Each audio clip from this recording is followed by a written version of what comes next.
자신의 은퇴 파티에서 한 억만장자 겸 CEO의 연설이 한 소년에 의해 중단되었다.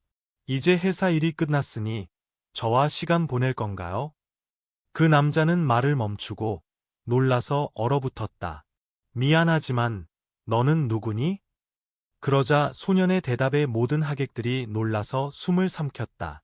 시작하기 전에 댓글로 여러분이 어디서 보고 있는지 알려주시고 이 영상을 좋아요 눌러 채널을 응원해주세요. 자, 이제 편히 앉아서 긴장을 풀고 이야기를 즐겨보세요.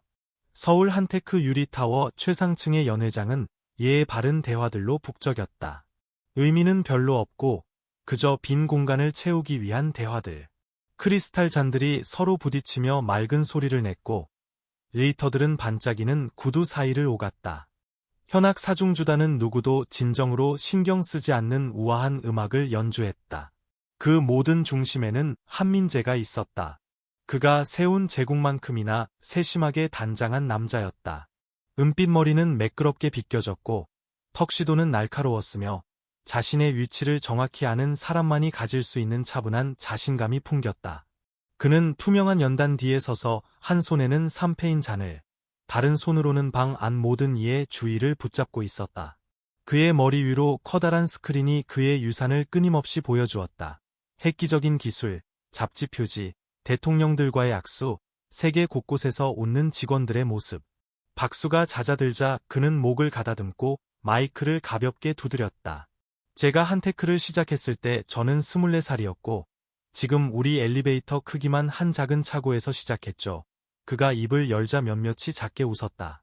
우리가 가진 건 책상 하나, 의자 둘, 그리고 하마터면 그곳을 태울 뻔한 연장 코드 하나뿐이었습니다. 그리고 44년이 지난 지금, 우리는 타워와 위성, 드론을 가지고 있죠. 그리고 서반구에서 가장 훌륭한 카푸치노 머신도 있다고 믿습니다. 다시 웃음소리가 터졌다. 가볍고 조절된, 철저히 준비된 웃음이었다. 그는 자신이 던진 농담이 예상대로 정확히 맞아떨어졌다는 걸 아는 사람처럼 미소 지었다. 여러분은 이미 숫자들, 이정표들, 포브스 순위를 아실 겁니다. 저는 그런 걸로 여러분을 지루하게 만들지 않겠습니다. 오늘 밤은 숫자에 관한 게 아닙니다. 우리가 함께 만든 것에 관한 겁니다. 혁신, 회복력, 탁월함. 그는 말을 멈추고 그 단어들이 공기 중에 떠다니게 했다. 그는 방 안을 둘러보았다. 턱시도와 이브닝 드레스 차림의 사람들 사이를 훑었지만 그의 시선은 누구에게도 오래 머물지 않았다. 이수진은 앞쪽에 서서 팔짱을 낀 채 태블릿을 꼭 안고 있었다. 마치 그 기기가 언제라도 울릴 수 있는 것처럼. 그녀는 그에게 살짝 고개를 끄덕였다. 수십 년간 회의실에서 써온 그 고갯짓이었다. 방 안은 사람들로 가득했다. 옛 파트너들, 고위 투자자들, 그에게 패배하고 때로는 그 때문에 감사까지 했던 경쟁자들. 하지만 그들 중 누구도 인류의 한민재라는 사람에 대해 아는 바가 없었다. 그는 한준호를 언급하지 않았다. 이름으로도, 암시로도. 그는 연설의 다음 부분으로 넘어갔다. 회사에 대한 감사와 화려한 말들로 리듬을 되찾으며 모든 것을 완벽한 마무리로 이끌었다. 그가 마지막 건배를 위해 잔을 들려는 순간 앞쪽에서 작지만 또렷한 목소리가 끼어들며 말을 끊었다. 이제 회사 일이 끝났으니 저와 시간 보낼 건가요? 그 뒤의 침묵은 즉시 찾아오지 않았다. 그것은 마치 방 안의 공기가 조금씩 빠져나가듯 서서히 스며들었다. 한민재는 문장 중간에서 멈췄다. 그의 손에 든 잔은 올라가지 못했다. 그는 잔을 살짝 내리고 밖을 바라보았다. 당황한 기색이 역력했다. 7살을 넘지 않은 소년이 무대 가장자리 근처에 서 있었다. 네이비색 정장을 입고 약간 긁힌 구두를 신고 있었다. 소년의 머리카락은 약간 헝클어져 있었다.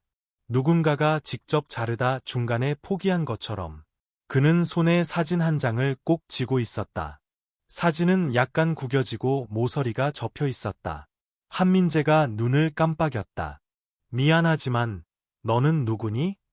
소년은 고개를 들었다. 차분하고 확신에 찬 눈빛이었다. 저는 할아버지의 손자예요. 놀란 속삭임이 군중 사이로 퍼졌다. 마치 타일 바닥에 유리잔이 깨지는 소리처럼. 뒤쪽에 있던 누군가는 실제로 작은 쟁반을 떨어뜨렸다. 스마트폰들이 올라갔다. 몇몇은 조심스럽게, 몇몇은 숨기려는 노력조차 하지 않았다. 한민재의 손가락이 연단 위에서 살짝 오그라들었다. 그는 움직이지 않았다. 아무 말도 하지 않았다. 소녀는 무대에 더 가까이 다가갔다. 제 이름은 김민우예요. 연설이 끝난 뒤에 할아버지와 이야기하라고 했어요. 이수진은 이미 움직이기 시작했다. 연회 테이블 사이를 빠르게 지나가며 임무를 수행하는 여성처럼. 그녀는 소년 옆에 무릎을 꿇고 부드럽게 속삭이며 그를 다른 곳으로 데려가려 했다. 김민우는 고개를 저으며 그녀의 손을 뿌리쳤다. 그는 한민재를 향한 시선을 고정했다. 할아버지는 몰랐죠. 맞죠? 나는 한 번도. 한민재는 이수진을 흘끗 보았지만 그녀는 답을 가지고 있지 않았다. 그저 머릿속에서 질문들이 맴돌 뿐이었다. 이게 무슨 일이야? 그가 물었지만 누구에게 말하는지 확실치 않았다. 할아버지가 일이 끝나면 찾아오라고 했어요. 김민우가 말했다. 이제 끝난 거죠? 맞죠? 한민재는 마이크에서 물러났다. 그는 놀라는 걸 좋아하지 않았다. 회의에서도, 인터뷰에서도, 그리고 수백 명이 비싼 스마트폰을 들고 거의 비밀을 지키지 않는 이 자리에서도 절대. 하지만 소년의 목소리에 담긴 무언가, 차분하고 진지하면서도 지나치게 교묘하지 않은 그가 즉시 무시하기 어렵게 만들었다. 그리고 소년이 쥔 사진, 그가 빛 쪽으로 기울이자 절반이 드러난 그 사진도 젊은 남자가 20살 중반쯤 되어 보이는 벽돌 건물 앞에 서 있었다. 그리고 그 옆에는 한민재 본인이었다. 청바지와 낡은 재킷을 입고 있어도 틀림없었다. 방안이 술렁이기 시작했다. 사람들이 속삭이고 서로 몸을 기울였다. 몇몇은 아직 술잔을 들고 있었지만 결코 오르지 않은 건배 속에서 얼어붙었다. 이 행사에 초대된 몇몇 기자들은 이미 사진을 찍기 시작했다. 이수진은 일어서서 민우 앞에 살짝 나서며 시선을 막거나 적어도 혼란을 늦추려는 듯했다. 우리가 알아서 할게요. 그녀는 한민재만 들을 수 있을 정도로 작게 말했다. 김민우는 꼼짝하지 않았다. 저는 그냥 지금 할아버지가 시간 있는지 알고 싶었어요. 그게 다예요. 입구 근처에서 경호원들이 어슬렁거렸지만 개입해야 할지 확신이 없었다. 아무도 그들에게 명령을 내리지 않았다. 한민재는 연단에서 등을 돌려 무대를 가로질렀다. 긴장감을 칼로 베듯 끊으며 그는 소년 앞에 멈춰 서서 내려다보았다. 아직 아무 말도 하지 않았다. 여전히 침묵했다. 그 순간은 불편할 정도로 길어졌고 그보다 더 길게 이어졌다. 마침내 한민재는 뒤로 물러나 빠르게 몸을 돌려 옆 출구로 향했다. 작별 인사도 없었다. 설명도 없었다. 그저 반짝이는 나무 바닥 위에서 단호한 발소리만 울렸다. 이수진은 망설였다. 그녀의 시선은 소년과 텅 빈 무대 사이를 오갔고 곧 서둘러 그를 따라갔다. 김민우는 홀로 그 자리에 서 있었다. 사진을 훈장처럼 꼭 쥔 채였다. 파티는 혼란 속에서 해산되었다. 현악 사중주단은 연주를 멈췄다. 속삭임은 추측으로 바뀌었고 김민우가 행사 직원에 의해 조용히 방 밖으로 안내될 때쯤 스캔들의 물결이 퍼지기 시작했다. 저 소녀는 누구지? 정말인가? 은둔으로 유명한 기술 거물 한민재가 가족을 숨겼던 걸까? 서비스 엘리베이터 안에서 한민재는 벽에 등을 기댄 채 숨을 내쉬었다. 그것은 놀란 사람의 숨소리가 아니었다. 문이 방금 열렸고 그 뒤에 그가 마주할 준비가 되지 않은 수천 가지가 있다는 것을 깨달은 사람의 숨소리였다. 은퇴 파티는 끝났다. 파티가 끝난 밤은 침묵 속에서 길게 이어졌다. 한민재는 서비스 엘리베이터를 나와 서울 강남의 펜트하우스로 곧장 향했다. 누구와도 말하지 않고 전화기에 반짝이는 수십 개의 메시지를 무시한 뒤 스카치 2잔 분량을 따랐지만 마시지 않았다. 소년의 목소리는 너무 또렷하고 너무 단단해서 잊을 수 없었다. 그는 엘리베이터 안에서, 복도에서, 심지어 이를 닦을 때도 그 소리를 들었다. 이제 회사 일이 끝났으니 저와 시간 보낼 건가요? 그는 스스로에게 그건 장난일 거라고, 아마 소셜미디어로 퍼뜨리려는 속임수거나 전설을 정점에서 무너뜨리려는 정교한 음모일 거라고 말했다. 하지만 마음 깊은 곳에서는 그게 아니라는 걸 알았다. 소녀는 너무도 침착하게 서 있었다. 인상을 주려거나 연기를 하려 하지 않고 그저 구겨진 사진을 들고 서 있었다. 마치 그 사진이 주변의 모든 소음보다 더 중요하다는 듯이. 다음 날 아침은 무겁고 잿빛으로 다가왔다. 한민재는 자신의 무균 상태처럼 깨끗한 펜트하우스 주방 아일랜드에 앉아 토스트 한 조각을 접시 위에서 이리저리 밀었다. 창밖으로 서울의 도시는 끝없이 무심하게 북적였다. 그는 잠을 자지 않았다. 잠을 자고 싶지도 않았다. 대신 그는 이수진을 기다렸다. 그녀가 답을 가지고 오리라는 걸 알았다. 적어도 이 혼란을 붙잡을 무언가를 가져올 거라고. 그녀는 8시 직전에 도착했다. 태블릿을 손에 들고 밖에 이슬비로 코트가 젖어 있었다. 그녀는 말이 많지 않았다. 그저 얇은 서류철 하나와 그가 좋아하는 커피 한 잔을 건넸다. 한민재는 말없이 서류철을 열어 출생증명서, 학교 사진, 그가 바로 알아보지 못한 이름이 적힌 스캔된 봉투 박지연을 넘겼다. 간단한 양력, 주소 이력, 몇 개의 단편적인 데이터가 있었다. 박지연은 이제 학교 상담사였다. 먼 곳에서 자라 서울로 대학을 다니러 왔고 이후 경기도 부리마을에 정착했다. 서류상으로는 특별할 것 없는 내용이었다. 하지만 마지막 페이지의 사진은 한민재를 얼어붙게 만들었다. 낡은 사진이었다. 누군가가 예고 없이 찍은 즉흥적인 순간을 담은 사진. 19, 20살쯤의 박지연이 캠퍼스 나무 아래에서 환하게 웃고 있었다. 그녀는 키 큰, 낯익은 청년과 손을 잡고 있었다. 한준호였다. 한민재의 가슴에서 숨이 천천히, 조용히 빠져나갔다. 그의 아들은 그 사진 속에서 그 어느 때보다 생생해 보였다. 소박하고 방심한 모습으로 자신이 원하지 않았던 기대가 담긴 성을 짊어지지 않은 사람처럼 웃고 있었다. 한민재는 그 사진을 한참 동안 바라보다가 서류철을 덮고 물었다. 그녀는 어디 있지? 이수진이 머뭇거렸다. 부리마을이요. 경기도의 작은 마을. 별것 없는 곳이에요. 그는 고개를 끄덕이며 자리에서 일어났다. 미리 연락해서 공식적인 만남을 주선할 수 있어요. 그녀가 제안했지만 그는 이미 시계를 확인하고 있었다. 아니, 내가 직접 갈 거야. 이수진이 눈썹을 치켰다. 전화 한 통이 억만장자가 하늘에서 뚝 떨어지는 것보다 나은 반응을 얻을지도 몰라요. 그녀가 그 아이를 보냈어. 한민재가 코트거리로 걸어가며 말했다. 놀라지 않을 거야. 그는 허락을 기다리지 않았다. 1시간 안에 그는 헬리콥터를 준비하고 북쪽으로 날아갔다.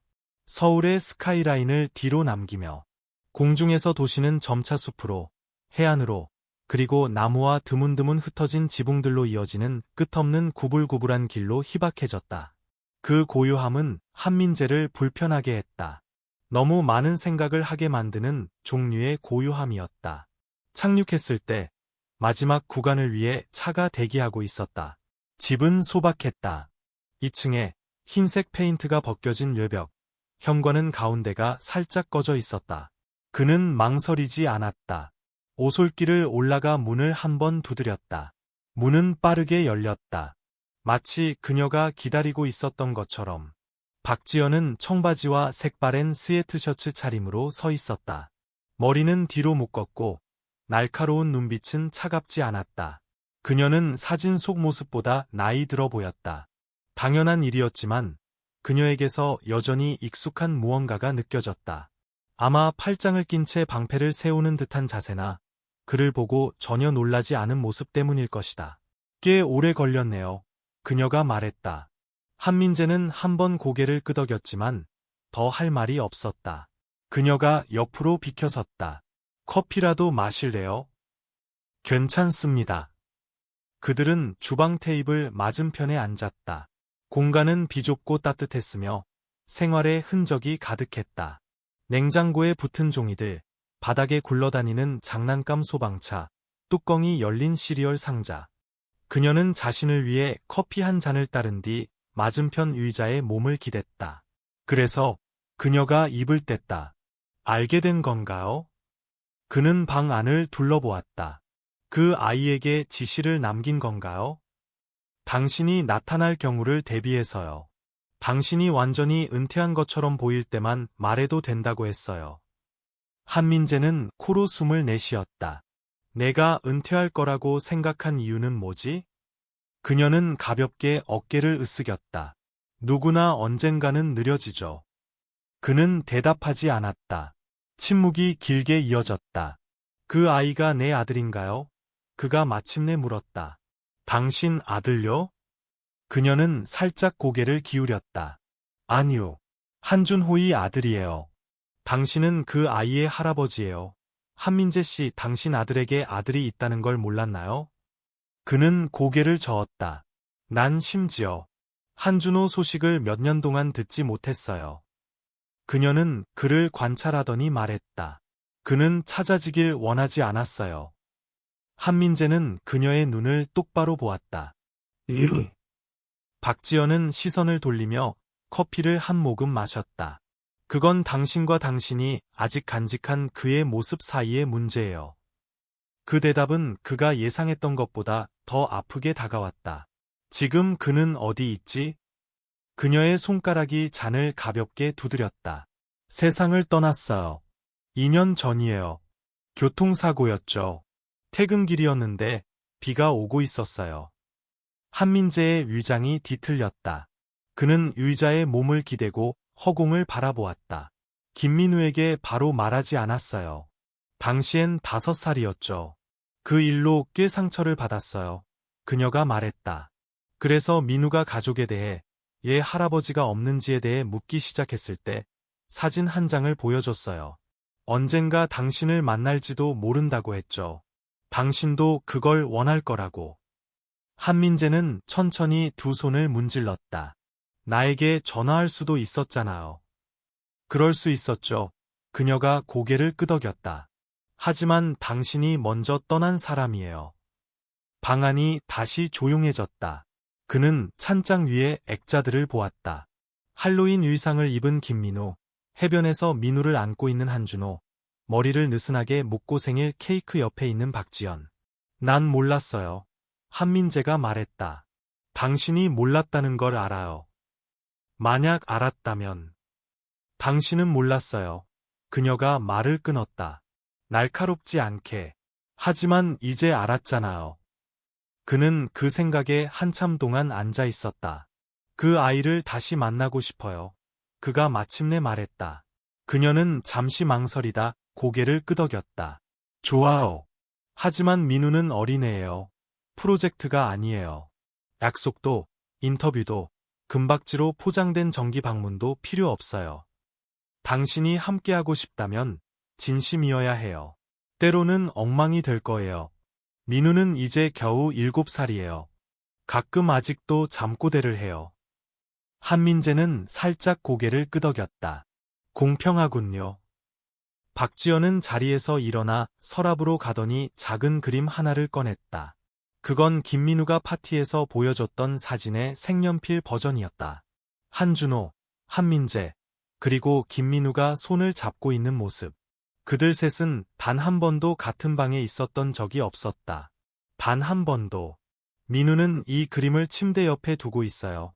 박지연이 말했다. 이걸 치우게 만들지 마세요. 한민재는 그 그림을 보았다. 막대기 같은 인물들은 정확하지 않았지만 어쩐지 그 순간은 그의 은퇴 파티가 준 어떤 것보다 더 진실하게 느껴졌다. 그러지 않을게요. 그가 말했다. 그리고 오랜만에 처음으로 그는 진심이었다. 한민재는 떠났던 방식대로 서울 강남으로 돌아가지 않았다. 경기도 부리마을 방문해서 무언가가 금이 갔고 그는 그런 것과 직접 마주하는데 익숙하지 않았다.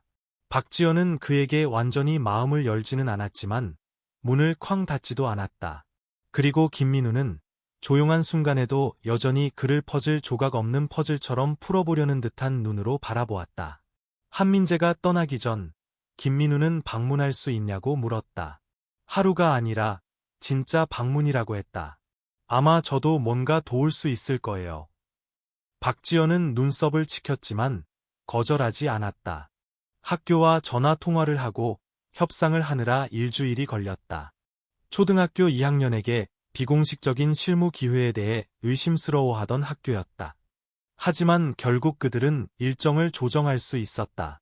박지연은 김민우를 위해 가방을 쌌다. 그녀는 민우에게 완전한 문장으로 말하고 허락 없이 누구에게 질문하지 말라고 당부한 뒤 한민재가 못 본 척했던 긴 눈빛으로 그를 배웅했다. 민우는 작은 배낭과 노트 한 권, 그리고 매우 진지한 표정을 가지고 강남의 펜트하우스에 도착했다. 할아버지 회사 돌아가는 방식을 배우고 싶어요. 민우는 문을 들어서자마자 말했다. 비밀요. 진짜 중요한 것들. 한민재는 모든 걸 시작하도록 돕기 위해 들른 이수진을 흘끗 보았다. 여기선 스파이를 훈련시키지 않아.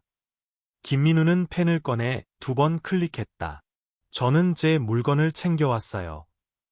한민재는 그 에너지에 어떻게 대처해야 할지 몰라 고개를 끄덕였다. 너는 이수진을 따라다녀. 그녀는 내가 아는 것보다 더 많이 알아. 이수진은 그를 한번 흘끗 보았지만 아무 말도 하지 않았다. 다음 날 아침, 김민우는 서울 여의도에 있는 한테크 본사에 갔다. 하급 직원처럼 차려입었다. 단추를 채운 셔츠, 약간 비뚤어진 넥타이 클립, 그리고 타일 바닥에서 삐걱거리는 작은 갈색 구두. 한민재는 그 주가 편안하게 진행되도록 미리 전화로 조율했지만 민우가 가져올 것에 대해 진정으로 준비된 사람은 아무도 없었다. 김민우는 이수진이 참석한 모든 회의에서 메모를 했다. 그는 엘리베이터에서 만난 모든 사람에게 그들이 무슨 일을 하는지 물었고 그 답변을 사무실 역할과 약점이라는 제목의 작은 차트에 기록했다. 점심시간에는 구내식당의 음식 옵션들을 뒤적이며 시설관리 책임자에게 손으로 쓴 평가서를 보냈다. 3일째 되던 날 누군가 그에게 어린 컨설턴트라고 적힌 목걸이 끈을 주었다. 4일째 되던 날 그는 빈 작업 공간 한 구석을 사령부로 바꿨다. 손으로 그린 평면도가 벽에 붙어 있고 서류철 뒤에 마시멜로 한 무더기가 숨겨져 있었다. 한민재는 모든 걸 불안한 느낌으로 지켜보았다. 마치 자신이 동의하지 않은 연극을 보는 것 같았다. 그는 그 주에 몇 번 들렀다. 공식적으로는 이수진과 확인하기 위해서였지만 사실은 민우가 어떻게 해나가는지 보기 위해서였다. 김민우는 매번 그를 동료처럼 고갯짓으로 맞이했고 곧바로 보고를 시작했다. 재무팀의 간식 숨김 시스템을 거에 뚫었어요. 또는 일을 별로 좋아하지 않는 어른 3명을 찾아냈어요. 소년에게는 한민재가 무시할 수 없는 날카로움이 있었다. 단순히 똑똑한 게 아니라 목적이 있는 똑똑함이었다. 그는 한민재에게 한준호를 떠올리게 했다. 외모 때문은 아니었다. 비록 인매에서 비슷한 구석이 있긴 했지만 그가 모든 것에 주의를 기울이는 방식 때문이었다. 그는 연기하지 않았다. 그는 이곳이 어떻게 돌아가는지 진짜로 이해하고 싶어 했다. 이수진은 인정해야겠지만 매우 협조적이었다. 그녀는 어린이에게 적합한 회의 일정을 조정했고 민우가 금요일에 발표를 준비하도록 도왔다. 그 애에게 아이디어가 있어요. 그녀가 한민재에게 말했다. 몇 개는 터무니없지만 몇 개는 나쁘지 않아요. 금요일 오후 2시 정각, 김민우는 작은 회의실 맨 앞에 서 있었다. 손에는 마커를 들고 직접 그린 차트 더미를 옆에 두었다. 6명 정도의 직원들이 접이식 의자에 앉아 이메일을 확인하는 척했지만 분명 호기심에 차 있었다. 한민재는 이수진과 함께 뒤쪽에 서서 팔짱을 끼고 지켜보았다. 전략개발회의에 참석해 주셔서 감사합니다. 김민우가 시작했다. 오늘은 사기와 업무 성과에 관련된 심각한 문제에 대해 이야기하려고 합니다. 바로 간식이에요. 스크린에 슬라이드가 올라갔다. 현재 간식의 품질과 직원 만족도를 비교한 손으로 그린 막대 그래프였다. 숫자는 대부분 꾸며낸 것이었지만 발표는 매끄러웠다. 그는 초콜릿과 비스킷의 비율, 점심 후의 에너지 하락, 그리고 팀의 피드백을 기반으로 한순한 간식 메뉴를 제안했다. 마지막 슬라이드에는 더 나은 특허로 간식 개선이라고 적혀 있었다. 방안이 박수로 가득 찼다. 누군가 그에게 삼페인처럼 주스 상자를 건넸다. 회의가 끝난 후 한민재는 민우를 한쪽으로 데려갔다. 야심차군. 김민우는 어깨를 으쓱였다. 사람들은 간식을 좋아해요. 그리고 저는 그냥 보기만 하는 게 지겨웠어요. 너는 타이밍을 잡는 능력이 아빠를 닮았어. 한민재가 말했다. 김민우가 그를 올려다보았다. 할아버지가 아빠한테 이런 걸 가르쳤나요? 아니, 한민재가 대답했다. 나는 그 애에게 여행 가방 싸는 법과 싼 비행기표 찾는 법을 가르쳤지. 나머지는 그가 스스로 배운 거야. 그들은 서울 시내가 내려다보이는 창문들이 줄지어 있는 복도를 함께 걸었다. 한민재는 대화를 더 의미 있는 방향으로 이끌 방법을 몰랐고, 그래서 시도하지 않았다. 그들은 그냥 계속 걸었다. 그날 저녁, 강남의 펜트하우스로 돌아온 김민우는 일찍 잠들었다. 소파에 길게 늘어져 가슴 위에 만화책이 반쯤 펼쳐진 채였다. 한민재는 맞은편에 앉아 물을 한 모금 마시며 민우가 두고 간 노트를 넘겼다. 활동 기록, 사람들의 좋아하는 색깔, 민우가 상상 속 스타트업 아이디어 폭풍을 위해 디자인하고 싶었던 로고 스케치가 있었다. 마지막 페이지에서 민우는 이렇게 썼다. 한민재 할아버지가 아직 못하는 것들. 1. 장난치기. 2. 가만히 있기. 3. 평범한 할아버지 되기. 하지만 노력 중이세요. 한민재는 노트를 덮어 옆에 내려놓았다. 수십 년 만에 처음으로 그는 이익이나 계획에 대해 생각하지 않았다. 그저 한 아이와 뒤늦게 만났지만 무언가 중요한 것이 막 시작된 것 같은 이상한 느낌에 대해서만 생각했다. 일주일이 끝났을 때 김민우는 여행 가방을 문 앞까지 끌고 나와 마치 또 다른 중요한 임무를 위해 비행기에 오를 준비라도 하듯 그 옆에 섰다. 박지연은 아래층에서 기다리고 있었다. 그녀는 일찍 도착했고 전날 저녁 그들과 함께 밥을 먹으며 말은 적게 하고 주로 관찰하고 귀 기울였다. 그녀의 벽은 아직 무너지지 않았지만 예전처럼 두껍지도 않았다. 다시 올 수 있을까요? 김민우가 물었다. 한민재는 멈칫했다. 내가 원해? 아직 아이디어가 많아요. 그리고 제 활동 차트도 끝내지 않았잖아요. 그는 그래도 안 돼도 말하지 않았다. 대신 코트 주머니에 손을 넣어 작은 접힌 종이를 꺼내 민우에게 건넸다. 안에는 체스판 그림이 있었다. 체스말에는 직무 이름이 적혀 있고 가운데는 빈 칸이었다. 이 칸은 너 거야. 다음에 하자. 김민우는 미소 짓고 고개를 끄덕인 뒤 가방을 끌고 문으로 향했다. 한민재는 민우가 떠나는 모습을 보았다. 다음이 언제일지 확신은 없었지만 처음으로 그게 계획할 가치가 있는 일처럼 느껴졌다. 엘리베이터 문이 열리자 김민우는 로비를 가로질러 돌진했고 한쪽 바퀴가 고장난 가방을 뒤로 끌었다. 한민재와 이수진은 옆으로 비켜서서 그 혼란스러운 광경이 다가오는 것을 지켜보았다. 이수진은 그에게 살짝 고개를 끄덕이고는 전화를 받으러 나갔다. 한민재는 박지연이 대기 중인 차에서 내리는 동안 홀로 서 있었다. 그녀는 여전히 변함없었다. 꾸밈없는 모습에 머리는 단정히 묶고 캔버스백을 어깨에 걸쳤다. 하지만 이번에는 경기도 부리마을에서 보지 못했던 약간의 경직된 자세가 있었다. 김민우는 그녀의 허리를 재빨리 끌어안고는 건물을 가리키며 자랑스러운 명소라도 되는 양 말했다. 할아버지가 저한테 사무실을 줬어요. 거의 비슷해요. 유세 같은 거예요. 그래도 인정. 박지연은 희미한 미소를 지었지만 눈은 여전히 한민재에게 고정되어 있었다. 그건 나중에 얘기하자.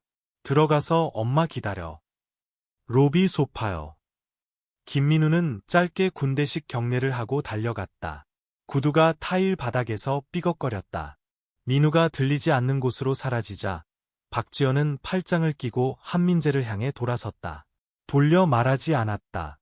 당신 진짜로 기술 제국 본사에 저 애를 위한 요새를 지어줬나요?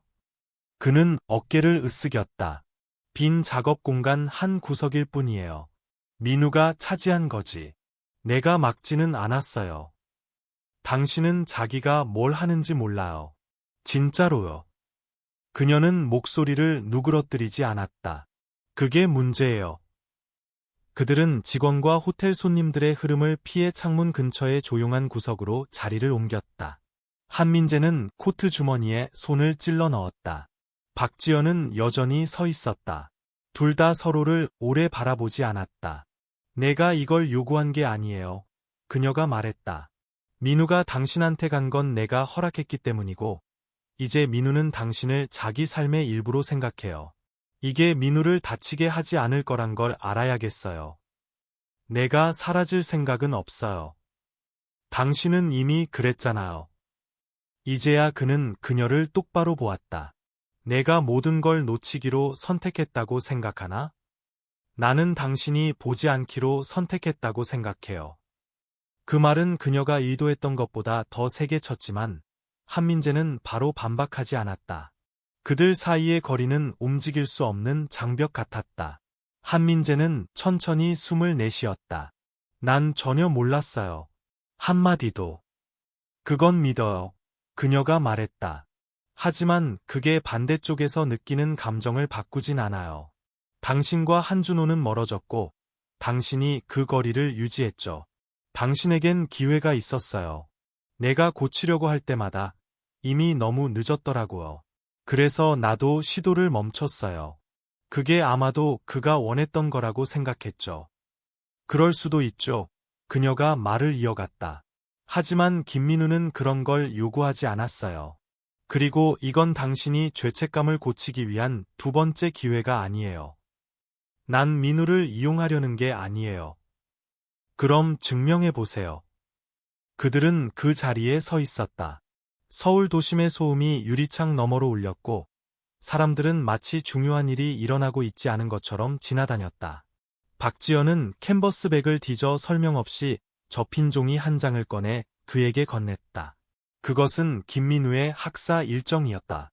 긴 주말 휴일, 공휴일, 그리고 여름 방학에 대한 메모가 표시되어 있었다. 2주에 한 번, 여름엔 일주일 내내요. 민우의 삶에 들어오고 싶다면 여기서 시작하세요. 꾸준함이에요. 헬리콥터도, 언론도 안 돼요. 건물에 민우 이름 붙이는 것도 안 돼요. 난 더 이상 언론과 일하지 않아요. 좋아요. 그럼 그걸 피하는데 문제없겠네요. 한민재는 학사 일정을 내려다보다가 그녀를 올려다보았다. 그리고 신탁 기금도요. 민우의 미래를 위해서 과시하려는 게 아니라 그냥 민우가 뭔가를 가질 수 있게요. 그녀는 한번 고개를 끄덕였다. 좋아요. 하지만 번잡하게 만들지 마세요. 민우에겐 5채의 집이나 요트는 필요 없어요. 사랑받고 안전하다고 아는 게 필요할 뿐이에요. 그게 다예요. 한민재는 즉시 대답하지 않았다. 그는 위층에 있는 민우를 생각했다. 아마 다시 노트를 꺼내 재입장 메모나 뭐라고 부르는 걸 적고 있을 터였다. 그는 일을 다시 시작하고 모든 걸 체크리스트로 만드는 게 얼마나 쉬울지 생각했다. 하지만 이건 합병이 아니었다. 통제할 수 있는 것도 아니었다. 단순하게 할게요. 그가 말했다. 악속하죠. 박지연은 한참 동안 그를 바라보다가 고개를 끄덕였다. 알겠어요. 민우가 아주 기뻐할 거예요. 그녀가 바로 떠날 줄 알았지만 그녀는 대신 난간에 기대어 서울거리를 내려다보았다. 있잖아요. 그녀가 조용히 말했다. 민우는 모든 사람에게서 한준호를 찾아요. 선생님, 삼촌, 심지어 당신에게서도. 한민재는 바닥을 내려다보았다. 난 좋은 아버지가 아니었어요. 제 아버지도 그랬어요. 그녀가 대답했다. 하지만 적어도 당신은 노력하고 있잖아요. 그녀는 난간에서 몸을 떼고 엘리베이터로 향했다. 2주 뒤에 민우 데리러 와요. 늦지 마세요. 한민재가 강남의 펜트하우스로 돌아왔을 때 김민우는 거실 바닥에 길게 누워 있었다. 도미노와 색연필로 무언가를 만드는 중이었다. 한민재는 코트를 벗고 문간에 서서 바라보았다. 엄마가 정식이라고 했어. 그가 말했다. 2주 뒤에 다시 올 거야. 김민우의 얼굴에 즉시 미소가 번졌다. 그럼 저 이제 파트타임이에요. 그렇게 말할 수도 있지. 그럼 더 멋진 카드 필요해요. 그날 밤, 한민재는 사무실 서랍을 열고 오래된 나무 체스판을 꺼냈다. 먼지가 가득했고, 체스 말은 제각각이었으며, 룩 하나는 구슬로 대체되어 있었다. 그가 아직도 이걸 가지고 있었는지 잊고 있었다. 김민우는 바닥에 그와 마주 앉았다. 다리를 꼬고 체스판을 마치 예계 기술처럼 관찰했다. 체스 해본 적 있나? 한민재가 물었다. 없어요. 좋아. 나도 안 해봤어. 게임은 추측과 규칙 위반으로 시작되었다. 체스 말들은 목적 없이 움직였고, 김민우는 중간에 이름을 바꿨다. 폰은 인턴이 되었고, 비숍은 괴짜 아저씨가 되었다. 한민재가 말을 잡을 때마다 민우는 극적인 음향 효과를 요구했다. 그들은 게임을 끝내지 않았다. 그럴 필요도 없었다. 어느 순간 민우가 뒤로 기대며 말했다. 할아버지는 CEO 같아요. 근데 더 까칠해요. 한민재는 코웃음을 쳤다. 사람들은 나를 그보다 더 심하게 불렀지. 그럼 까칠 CEO라고 불러도 돼요? 존중을 담아서 부른다면아. 악속했어요. 민우가 잠든 후 한민재는 사무실에 홀로 앉아 있었다. 불은 꺼져 있었다. 서울의 불빛이 창밖에서 희미하게 빛났다. 그는 손에 사진을 들고 있었다. 파티에서 보여준 그 사진이었다. 한준호가 박지연 옆에 서 있고 점고, 환히 웃으며 아무것도 모르는 모습. 모든 게 얼마나 짧을지 모르는 모습. 그는 그곳에 없었다. 그 버전의 아들에게도 조용한 순간들, 힘든 시간들, 늦은 밤, 정말 중요한 순간들에도 없었다. 이제 그의 손자는 생기로 가득하고 질문과 에너지로 넘쳤다. 한준호가 그랬던 것처럼 두려움 없이 세상을 넓게 보는 아이였다. 그는 사진을 한참 동안 바라보며 지금 하는 일이 충분한지 자문했다. 이건 속죄인가? 아니면 또 다른 통제 방식인가? 하지만 고개를 들어 바닥에 놓인 미완성 체스판을 보았다. 어긋나고 어지러운 모습 그대로였다. 그는 그 생각을 놓았다. 어쩌면 고칠 필요는 없을지도. 그저 진실하면 됐다. 2주 뒤, 김민우는 강남 펜트하우스 문을 뚫고 들어왔다. 배낭은 터질 듯 꽉 차 있었고 그림 더미와 계획서를 들고 있었다. 한민재가 코트를 벗기도 전에 민우는 할아버지와 보내는 주말 1단계라는 제목에 인쇄된 일정표를 내밀었다. 매 시간은 계산되어 있었다. 간식 협상 입문으로 시작해서 베개 요새 기술로 끝났다. 한민재는 종이를 훑으며 지나치게 야심찬 누군가에 대해 중얼거렸지만 마치 보고를 받으러 온 사람처럼 민우를 따라 거실로 들어갔다. 한민재는 이런 일을 해본 적 없었다. 아버지로서 물론 그는 나름대로 노력했었다. 한준호가 어렸을 때 그는 생일 선물과 비싼 가정교사가 연결을 만들기에 충분하다고 생각했다. 하지만 민우와는 달랐다. 형태를 잡아주는 게 아니라 따라잡는 것에 더 가까웠다. 민우는 한민재가 익숙한 느리고 단호한 리듬과 맞지 않는 자연스러운 속도를 가지고 있었다. 분기 보고서도 마감 기한도 없었다. 그저 놀라운 질문이 아이디어를 이어가는 것뿐이었다. 그럼에도 불구하고 한민재는 회의실 인수전에서 보여준 결단력으로 이 역할에 뛰어들었다. 그는 서울의 한 로컬 스튜디오에서 둘을 위한 요리 클래스를 등록했다. 보통 신혼부부가 찾는 곳이었다. 명단에서 유일한 할아버지 손자 조합이었고 한민재는 처음 10분 동안 뭔가를 잘못 자르지 않고 버텼다. 민우는 놀랍지 않게도 즉시 주도권을 잡았다. 할아버지는 젓는 거 맡아요. 덜 위험해요. 민우는 나무 주걱을 꺼내며 마치 강등이라도 시키는 듯 말했다. 다음은 박물관이었다. 역사, 예술, 과학. 한민재는 붐비는 걸 피하려고 개인 투어를 예약했지만 민우는 평소 시간대의 혼란을 더 좋아했다. 다른 아이들과 부딪히고 전시관 사이에서 길을 잃고 공룡뼈의 흐릿한 사진을 찍고 싶어 했다. 그들은 천문대에서 오후 내내 블랙홀이 물건을 뱉어낼 수 있는지 논쟁했다. 한민재는 상대성 이론을 설명하려다 중간에 실패하고는 주제를 팝콘으로 바꿨다. 강남의 펜트하우스로 돌아온 김민우는 한민재에게 비디오 게임을 소개했다. 구체적으로는 논리도 없는 혼란스러운 춤추기 게임이었다. 움직이는 버섯 위로 가장 빨리 점프한 사람이 이기는 게임이었다.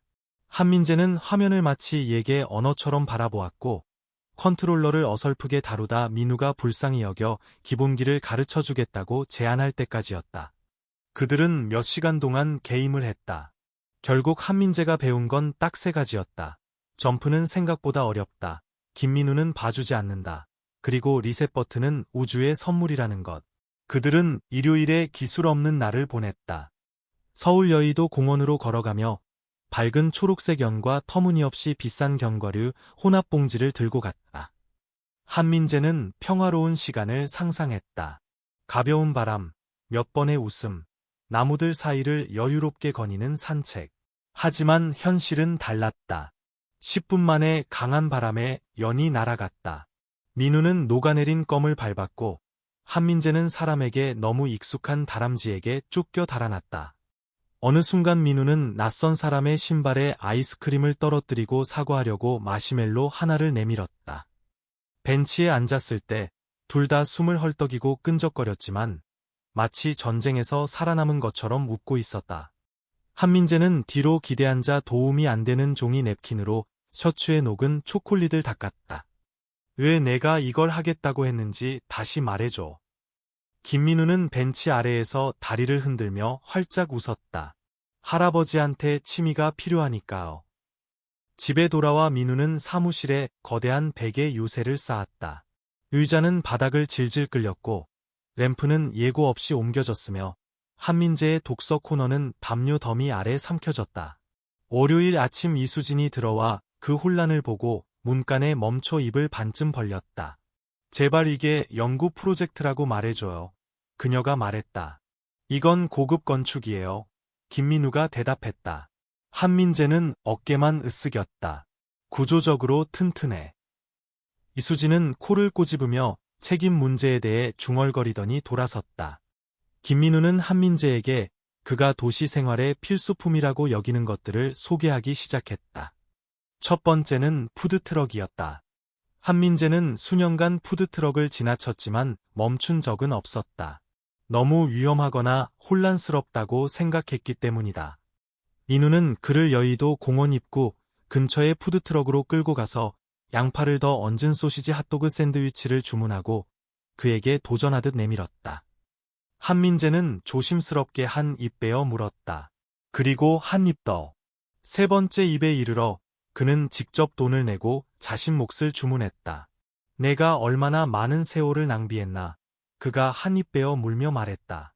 김민우는 턱에 묻은 케첩을 닦았다. 아무것도 아니에요.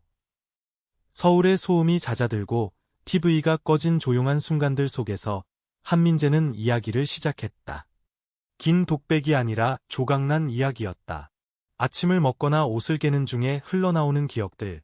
민우가 묻지 않았지만 귀 기울인 이야기들. 그는 한준호에 대해 말했다. 얼마나 똑똑했는지, 얼마나 고집스러웠는지. 학교 선택에서 시작된 다툼이 어떻게 몇 년간의 침묵으로 변했는지. 일이 항상 우선이었던 이유는 그것이 더 중요해서가 아니라 더 쉽게 측정할 수 있었기 때문이었다. 난 가치 있는 모든 걸 놓쳤어. 어느 저녁 한민재가 말했다. 그들은 바닥에 앉아 둘 다 좋아하지 않는 보드게임을 하고 있었다.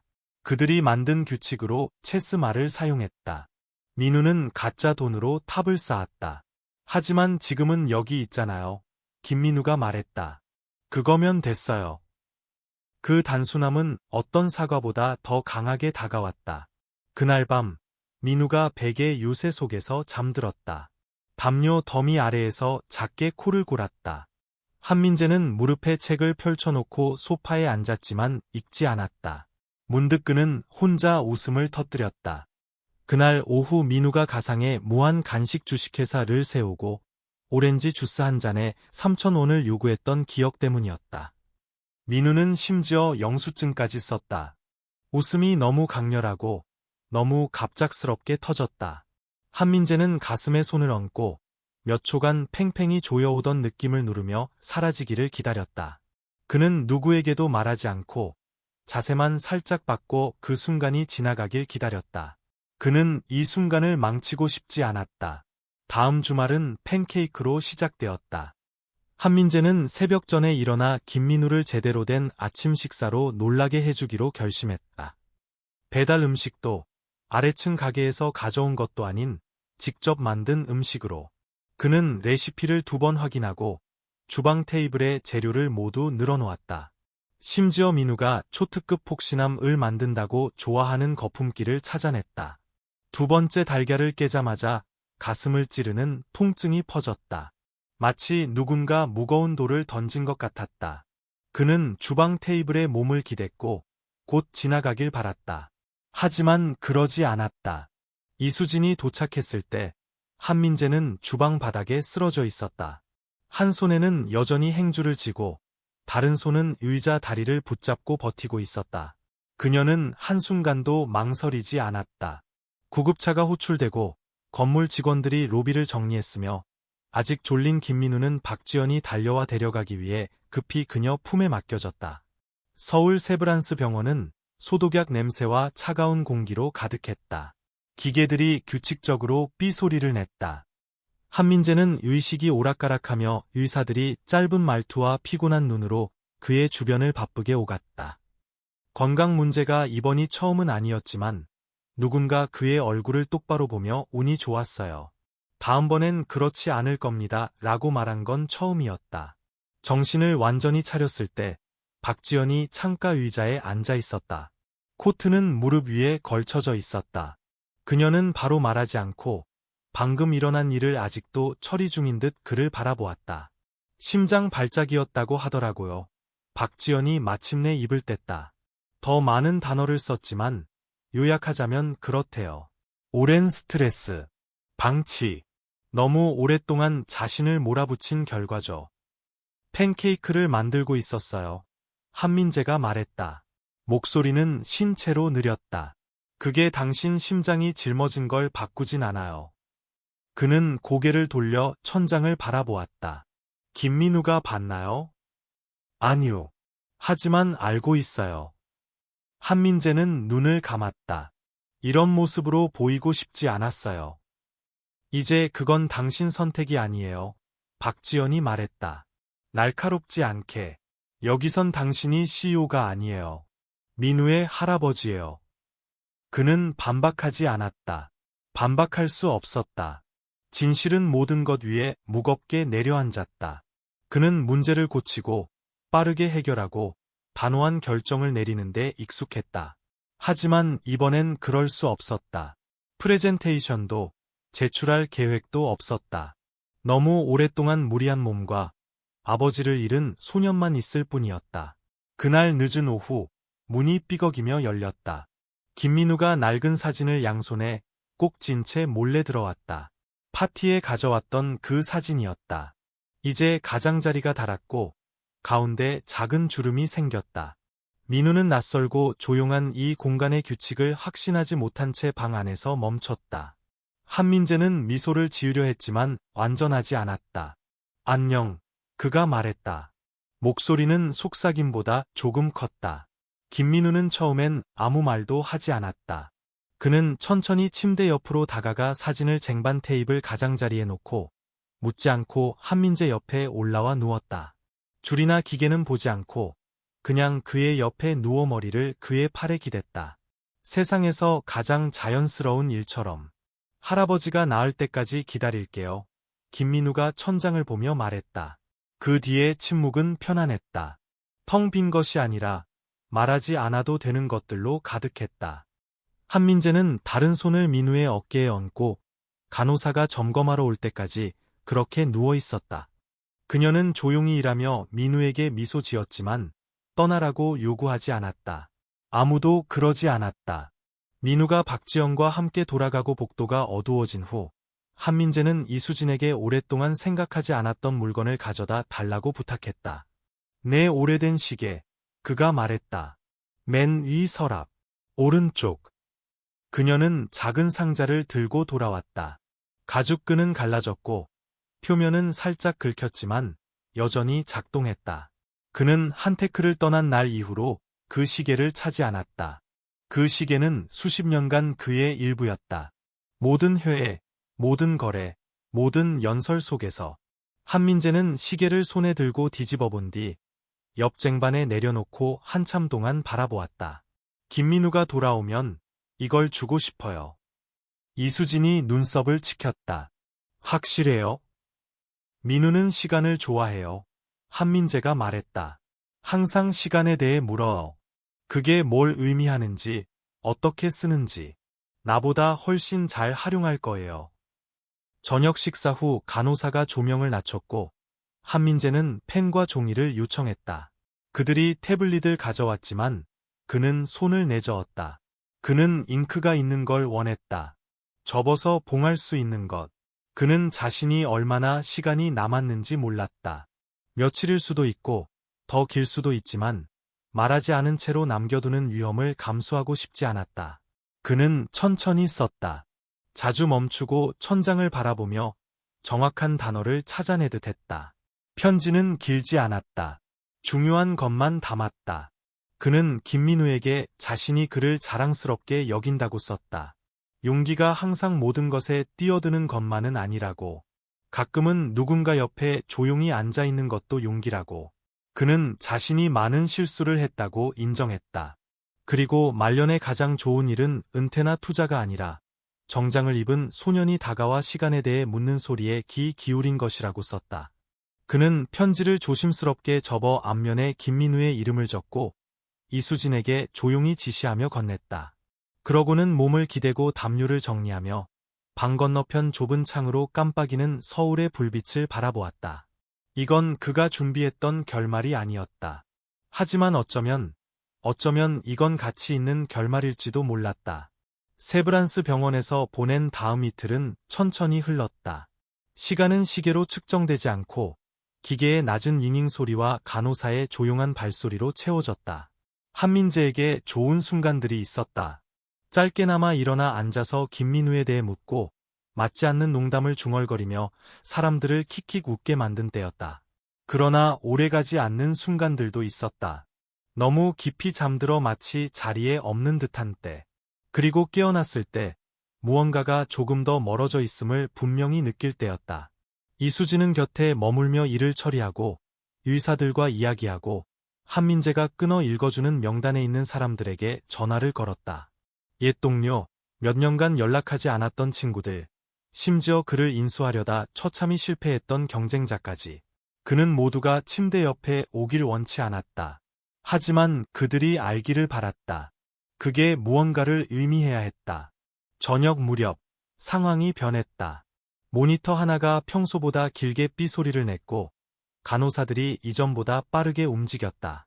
한민재는 몸을 움직였지만 완전히 깨어나지 않았다.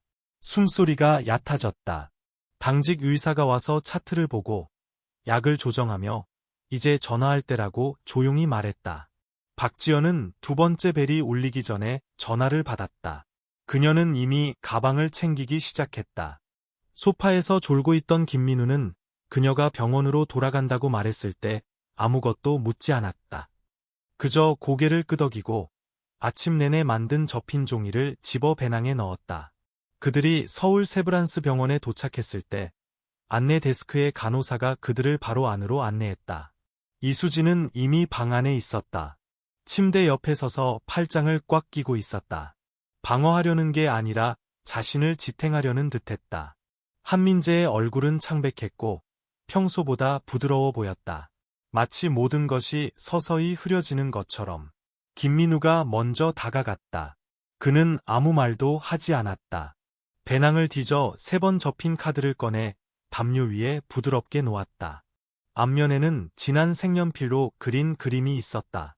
공원 벤치에 앉아있는 2명의 막대 인간, 그리고 그 뒤에 다람쥐 한 마리. 안쪽에는 커다랗고 삐뚤빼뚤한 글씨로 최고의 할아버지라고 적혀 있었다. 한민재의 눈이 카드를 볼 수 있을 만큼 살짝 열렸다. 그는 작게 소리를 냈다. 웃음일지도 모르는 소리였다. 그러고는 김민우를 보며 희미한 미소를 지었다. 너무 오래 걸렸지, 안 그래? 그가 속삭였다. 김민우는 대답하지 않았다.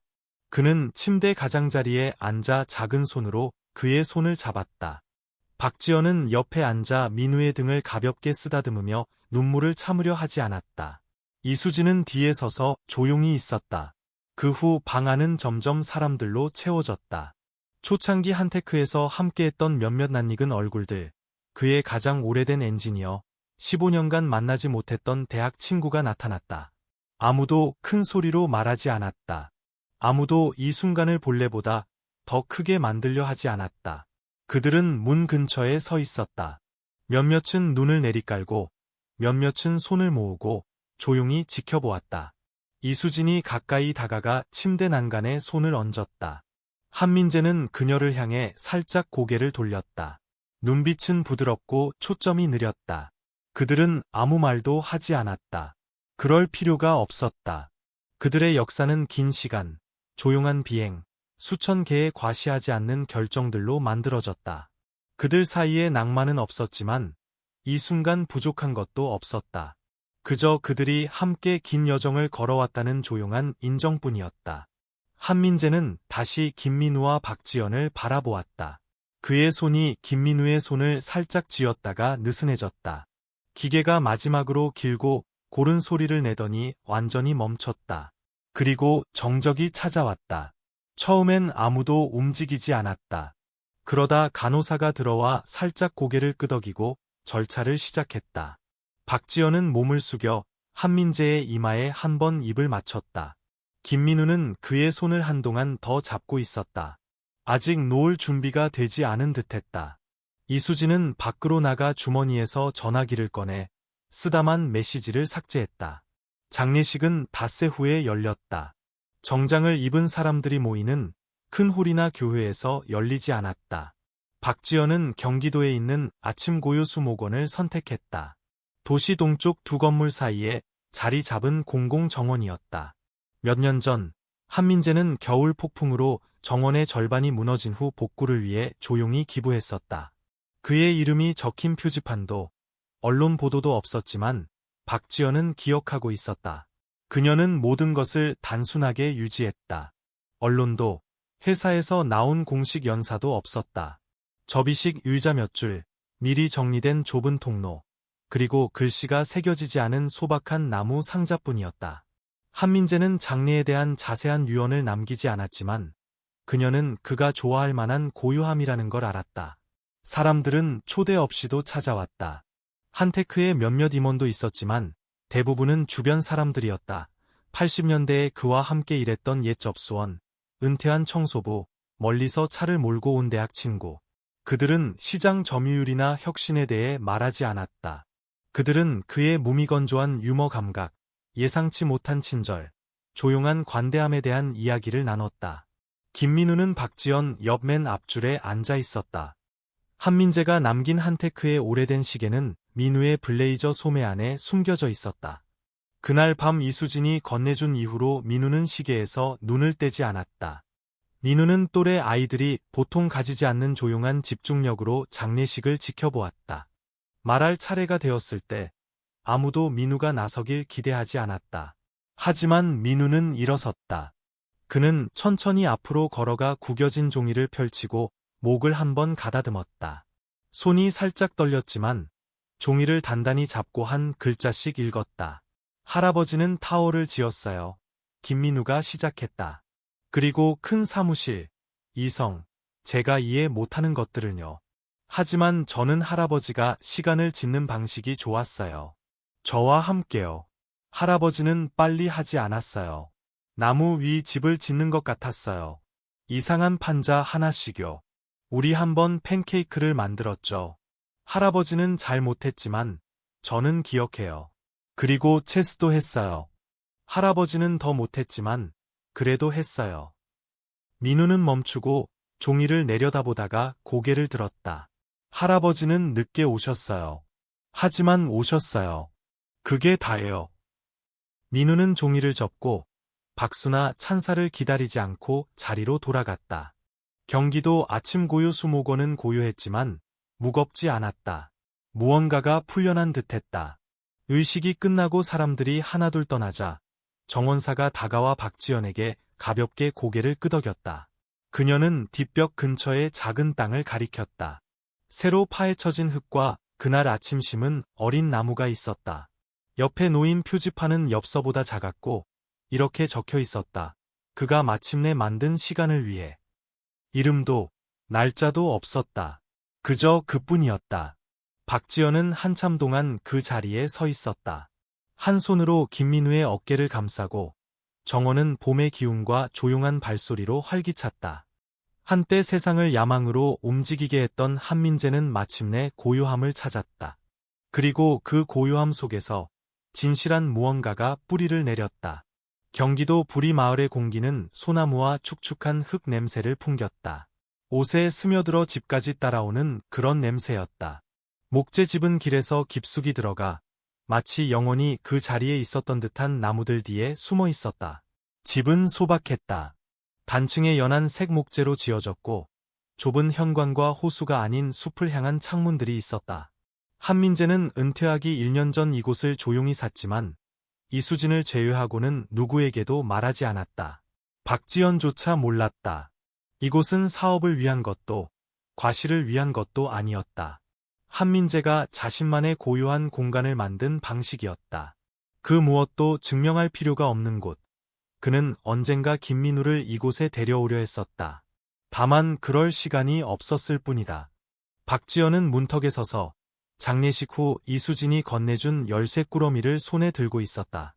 김민우는 이미 집 주위를 뛰어다니며 관측소로 완벽하다고 생각하는 나무들을 가리키고 뒷마당을 보물이 숨겨져 있는 듯한 눈으로 살폈다. 봄이 막 시작된 시기였다. 잔디는 아직 얼룩덜룩하고 부드러웠으며 공기는 여전히 서늘했지만 민우는 신경 쓰지 않는 듯했다. 아이는 벌써 계획을 세우기 시작했다. 집안은 삼나무와 먼지 냄새가 희미하게 풍겼다. 몇몇 가구는 흰 천 아래 놓여 있었다. 주방은 거의 사용된 적이 없었다. 침대 옆 탁자 위에는 작은 책 더미가 있었는데 대부분 논픽션이었고 모두 밑줄이 그어져 있었다. 박지연은 천천히 방들을 지나며 모든 것을 느꼈다. 그녀는 한민재의 서재로 보이는 곳에서 멈췄다. 그곳 서랍 안에는 김민우의 이름이 앞면에 적힌 봉인된 봉투가 있었다. 민우의 이름만. 날짜도 다른 말도 없었다. 그날 저녁밥을 먹고 난 후 그녀는 민우에게 봉투를 건넸다. 둘은 현관에 앉아 있었고 민우는 계단에서 다리를 흔들며 나뭇잎이 흔들리는 모습을 바라보고 있었다. 민우는 봉투를 조심스럽게 받아 깨질까 두려운 듯 열었다. 안에는 한 장의 종이만 있었다. 네모반듯하고 명확한 글씨체로 쓰여 있었다. 한민재가 모든 것이 정확히 이해되길 원할 때 쓰던 글씨였다. 민우야, 이 편지를 읽고 있다면 내가 직접 너를 이곳에 데려오지 못했다는 뜻이겠지. 그래도 내가 이곳을 좋아했으면 좋겠다. 이 나무들은 이야기를 들려줄 것 같은 모습이라 내가 이곳을 골랐다. 내가 너에게 줄 수 있는 건 많지 않다. 내가 가진 것의 대부분은 일과 소음, 그리고 첫 번째나 최고가 되려는 사람들과 얽혀 있다. 하지만 진짜 의미 있는 것들은 거기에 있지 않아. 진짜 의미 있는 것들은 팬케이크, 다람쥐, 엉망인 체스 게임 속에 있다. 인상을 남기기 위해 나타나는 게 아니야. 천천히 사랑하는 걸 두려워하지 마. 그건 여전히 가치가 있어. 너는 내가 제대로 한 가장 멋진 일이야. 김민우는 편지를 접어 후드티 앞주머니에 넣었다. 그 후로 많은 말을 하지 않았지만 박지연은 민우가 그 글을 적어도 2번, 어쩌면 그 이상 읽었다는 걸 알 수 있었다. 몇 주 후 이수진이 낡은 테이프와 끈으로 묶인 골판지 상자를 들고 찾아왔다. 그녀는 서울에서 직접 차를 몰고 왔고 길을 돌아가며 한 번 멈춰 빵을 먹었으며 호텔을 예약하는 수고는 하지 않았다. 그날 밤 그녀는 목재 집에 머물렀다. 박지연과 함께 현관에 앉아 있었고 김민우는 거실에서 상자를 열었다. 안에는 종이 조각들, 스케치, 메모, 그리고 극비, 나무 위 집본부라고 적힌 약간 구겨진 설계도가 있었다. 그 설계도는 민우가 서울을 방문했을 때 그려진 것이었다. 긴 아침 동안 아이디어가 넘쳤고 점심은 소시지로 가득했던 날이었다. 한민재는 종이 여백에 몇 줄을 적었고 민우의 더 크고 삐뚤빼뚤한 글씨가 나머지를 채웠다. 단순한 나무 위 집이 아니었다. 비밀문, 간식 창고, 망원경 스테이션, 그리고 낡은 넥타이로 만든 밧줄 사다리가 있었다. 민우는 설계도를 보물 지도라도 되는 양 들어 올렸다. 우리 이거 지을 거예요. 민우는 망설임 없이 말했다. 건축은 여름 내내 이어졌다. 박지연은 양평의 몇몇 지역 주민들과 연락했다. 은퇴한 목수들, 트럭을 가진 사람, 그리고 그녀에게 빚진 사람이었다. 그들은 공구상자와 웃음을 가지고 와서 실질적인 마감 기한이 없는 프로젝트에 기꺼이 참여했다. 민우는 스스로를 현장 감독으로 임명했다.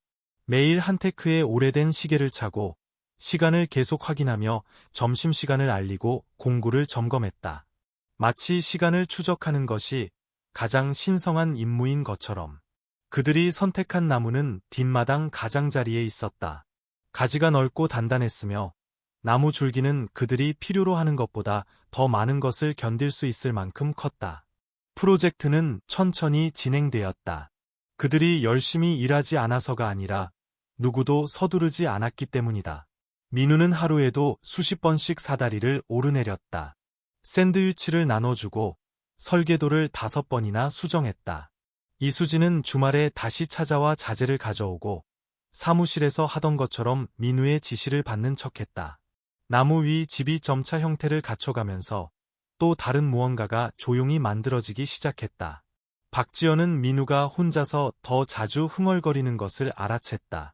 잠을 더 잘 잤다. 질문을 달리하기 시작했다. 숫자와 덜 관련되고 의미에 더 가까운 질문들로. 그녀는 슬픔이 사라지지 않는다는 걸 알았다. 단지 형태가 바뀌는 것뿐. 그리고 어쩌면 무언가를 짓는 과정에서 민우는 자신이 붙잡을 수 있는 형태를 찾아가고 있는지도 몰랐다. 마지막 날, 태양이 나뭇잎 뒤로 지기 시작했을 때 민우는 자신이 직접 칠한 작은 나무 간판을 들고 밧줄 사다리를 올라갔다. 글씨는 완벽하지 않았다. 글자 간 간격도 고르지 않았다. 하지만 민우는 양손으로 간판을 나무 위 집 외벽의 못으로 받고 뒤로 물러나 자랑스럽게 바라보았다. 시간 기계 본부. 박지연은 현관에서 팔짱을 끼고 서서 조용히 미소 지었다. 민우는 모두가 안으로 들어간 후에도 한참 동안 그곳에 머물렀다. 태양은 더 낮게 내려가고 나무들은 잔디 위로 긴 그림자를 드리웠다. 나무 위 집은 부드러운 황금빛 속에서 빛났고 새로 지었지만 이미 시간의 흔적을 제대로 담고 있었다. 민우는 가장자리 근처에 다리를 꼬고 앉아 손을 무릎 위에 올려놓았다. 손목에 찬 오래된 시계가 가볍게 똑딱거렸다. 그는 큰 소리로 말하지 않았다. 그저 바람의 비밀을 전하듯 속삭였다. 우리 해냈어요, 할아버지. 민우는 별이 뜰 때까지 그곳에 앉아 있었다. 작은 집은 마치 오랫동안 그를 기다려온 듯 그를 감싸 안았다. 뒤쪽에서 간판이 바람에 살짝 흔들렸다. 나뭇잎이 바스락거렸다. 그리고 더 멀리 하늘은 시간으로 가득한 넓은 공간이 되어 펼쳐졌다. 그날 밤 민우가 마침내 나무 위 집에서 내려온 후 박지연은 평소처럼 힘들지 않게 민우를 잠자리에 들게 했다. 민우는 최고로 멋진 방식으로 지쳐 있었다. 무릎은 아프고 손톱은 더러웠으며 머리카락은 톱밥으로 가득했다. 진짜 무언가를 지었을 때만 오는 피로였다. 그녀는 민우의 이마에 입을 맞추고 불을 끄고 밖으로 나와 복도에서 잠시 멈춰 민우가 속삭이는 소리를 들었다.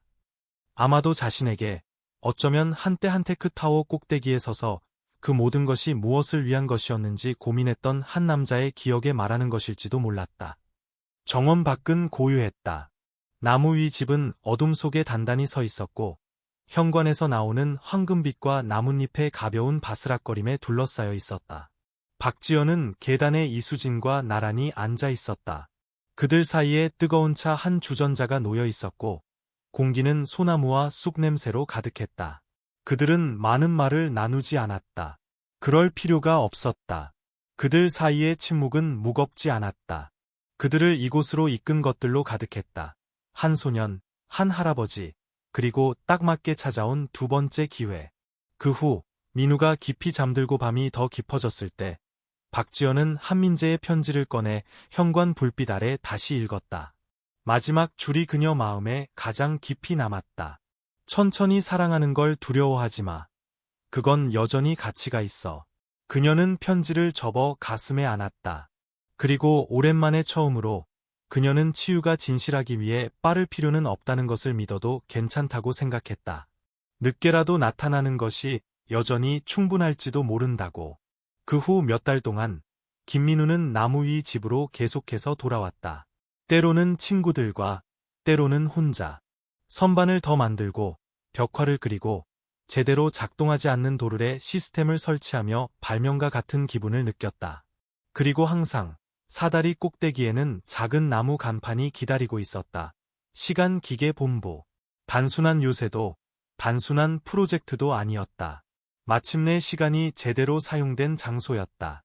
양평의 조용한 구석에서, 높은 타워나 경주하는 시계가 없는 곳에서 늦게 도착했지만 온전히 도착한 한 남자의 유산은 계속 살아갔다. 주식 가격이나 건물이 아니라 나뭇잎 사이의 웃음, 바람에 속삭이는 이야기, 그리고 자신이 사랑받았다는 것을 조금도 의심하지 않는 한 소년 속에서. 이 이야기가 마음에 드셨다면 좋아요를 눌러주세요. 채널에 정말 큰 도움이 됩니다. 그리고 이런 따뜻하고 감동적인 이야기를 더 보고 싶다면 구독 버튼을 누르고 알림을 켜서 새로운 영상을 놓치지 마세요. 댓글로 이 이야기에 대해 어떻게 생각하시는지 알려주세요. 여러분의 피드백을 정말 듣고 싶습니다. 시청해 주셔서 감사합니다. 다음 이야기에서 다시 만나요.